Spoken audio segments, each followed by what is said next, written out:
នៅឆ្នាំ1979របបខ្មែរក្រហមដួលរលំក៏ពិតមែនប៉ុន្តែពួកខ្មែរក្រហមមិនព្រមចុះចាញ់នោះទេ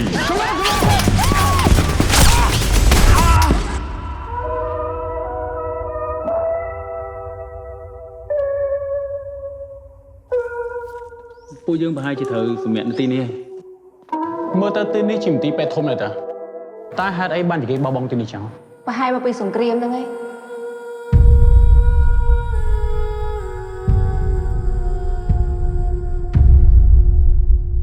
742ស្រាប់បានឆ្លើយ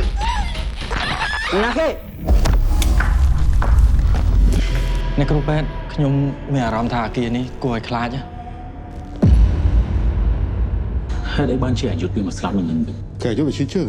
មិនបានមកដល់ទីនេះស្ថានភាពបែបនេះអ្នកគ្រូពេទ្យមិនគួរទៅម្នាក់ឯងខ្ញុំទៅកាឌៀសិនរងសៃឲ្យលោកមកធ្វើយីនៅហ្នឹង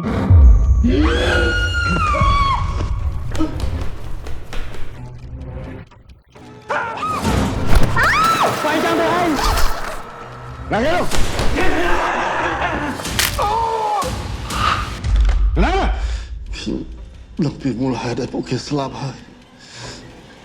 នៅទីនេះមានអ្វីម្យ៉ាងគឺគួរឲ្យខ្លាចណាស់យើងត្រូវតែនាំគ្នាចាក់ចេញពីទីនេះទាំងអស់គ្នាបើមិនចឹងទេយើងមានវាសនាមិនខុសពីពួកគេនោះទេមានអារម្មណ៍ថាដូចឆ្លប់ឃើញគេនៅណាម្ដងនៅទីនេះមិនមែនជាមន្ទីរពេទ្យទេគឺជាកន្លែងពិសោធន៍មនុស្ស Cette maladie est plus grave. Sa santé est plus favorable les données. តែនៅក្នុងឯកសារដាក់ថានាងស្លាប់នៅក្នុងឆ្នាំ1952មកម្លេះបងកុហក